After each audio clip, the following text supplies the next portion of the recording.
सदियों पहले की बात है, जब एक राजा और रानी थे जिनका कोई बच्चा नहीं था।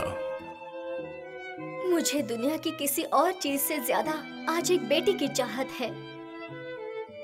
चिंता मत करो, हमें जरूर एक खूबसूरत बेटी होगी।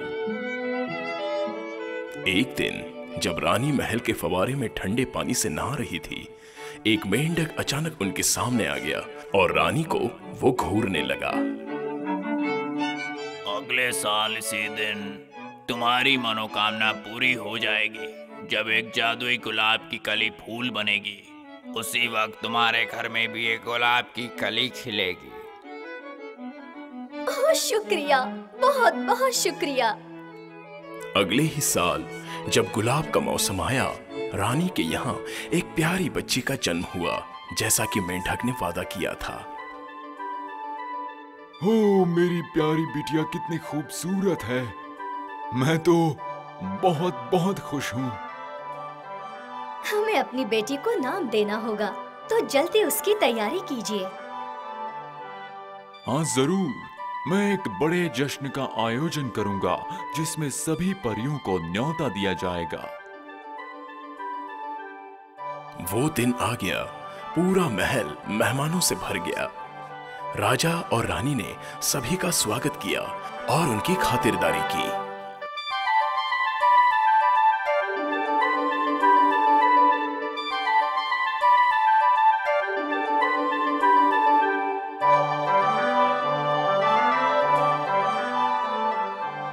राजा ने सिर्फ 12 परियों को न्योता दिया था। बदकिस्मती से वो आखिरी परी को न्योता देना भूल गया।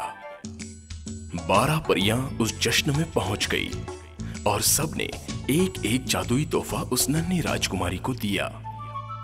मैं तुम्हें खूबसूरती देती हूँ, मैं तुम्हें सेहत और खुशी देती हूँ। चालाकी मेरी तरफ से तोहफा। तुम शांत स्वभाव की और सबसे कोमल दिल की रानी बनोगी। एक के बाद एक सभी परियों ने उस बच्ची को आशीर्वाद दिया। जब 12वीं परी उसे आशीर्वाद देने वाली थी, तभी ही 13वीं परी, जिसे न्योता नहीं दिया गया था, वहां पहुंच गई। उसने राजकुमारी की ओर देखा। ओह नन्ही राजकुमारी, मैं भी तुम्हें तोहफा दूंगी। क्या हुआ अगर मुझे इस जश्न का न्योता नहीं दिया गया?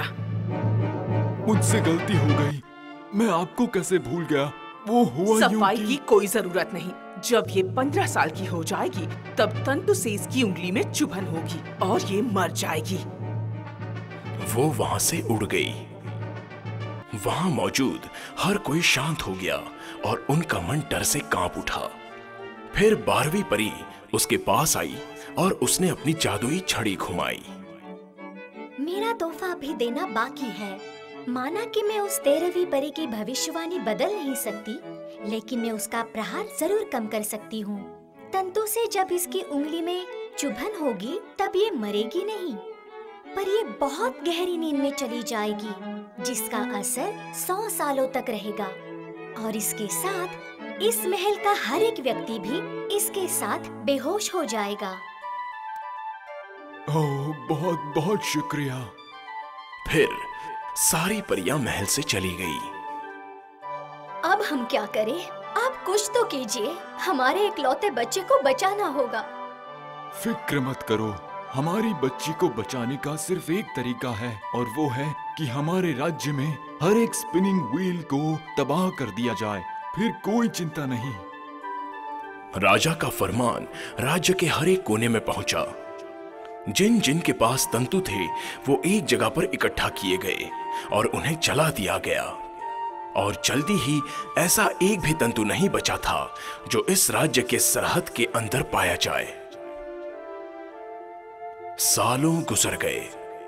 नन्ही सी बच्ची अब एक खूबसूरत राजकुमारी बन चुकी थी। वो एक फूल की तरह सुंदर थी और बाकियों के मुकाबले बहुत ही होशियार और हमेशा ही खुश रहती थी।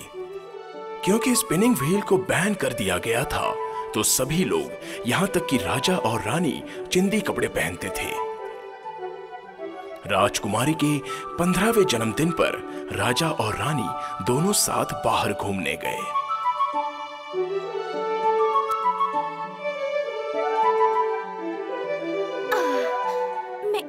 बड़े महल में अकेली हूँ और ऊब चुकी हूँ।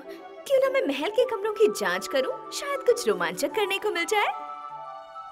कुछ देर बाद वो महल के आखिरी कमरे में पहुंची, जहाँ एक छोटी सी सीढ़ी थी। मुझे पहले कभी इसके बारे में क्यों नहीं पता चला?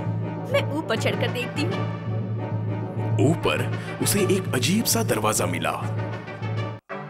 मैं खटखटा कर देखना चाहती हूँ कि अंदर कौन है। राजकुमारी ने खटखटाया और उसे एक बूढ़ी आवाज अंदर से सुनाई दी। अंदर आ जाओ।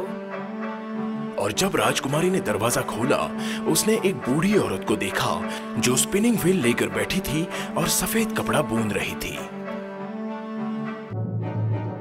ओह, ये कितनी अद्भुत सी चीज है। मैंने ऐसा पहले यहाँ कभी नहीं देखा। इसे गोल गोल गोल गोल घुमाने में बहुत मजा आएगा। ओह, क्या मैं कोशिश कर सकती हूँ? ओह हाँ, जरूर, क्यों नहीं। पहले यहाँ तो आओ। राजकुमारी ने उस धागे को छूने के लिए अपना हाथ आगे बढ़ाया, पर तंतु की चुभन उसके उंगली पर पड़ी और खून के कुछ बूंद छलके। जब तक वो इसे महसूस भी कर पाती, 13वीं परी की भविष्यवाणी सच साबित हो गई। वो पत्थर पर गिर गई और नींद के बिछौने पर सो गई। बस उसी पल राज्य का हर व्यक्ति और हर एक चीज वहीं थम गई और वो भी नींद के बिछौने पर लेट गए। राजा और रानी जो बस अभी ही लौटे थे, वो हॉल की तरफ बढ़े और शाही कुर्सी पर बैठ गए। और जैसे जैसे वक्त गुजरा, लोग इस महल को भूलने लग गए। महल घने झाड़ियों के बीच इस तरह घिर गया कि किसी को पता ही नहीं चला कि अंदर क्या हुआ है। एक राजकुमार उनके राज्य में तब आया जब राजकुमारी 100 सालों के लिए सोने चली गई थी। उसने स्लीपिंग प्रिंसेस की कहानी सुनी। आखिरी बार वो राजा अंधा होकर लौटा था। उन झाड़ियों के कांटे तुम्हारे टुकड़े कर देंगे राजकुमार। मैं शायद कभी लौटूं ही नहीं, या हो सकता है विजय होकर लौटूं। राजकुमार बहादुरी के साथ निकल पड़े, पर जब वो घने झाड़ियों के बीच पहुंचे तो वो हैरान रह गए।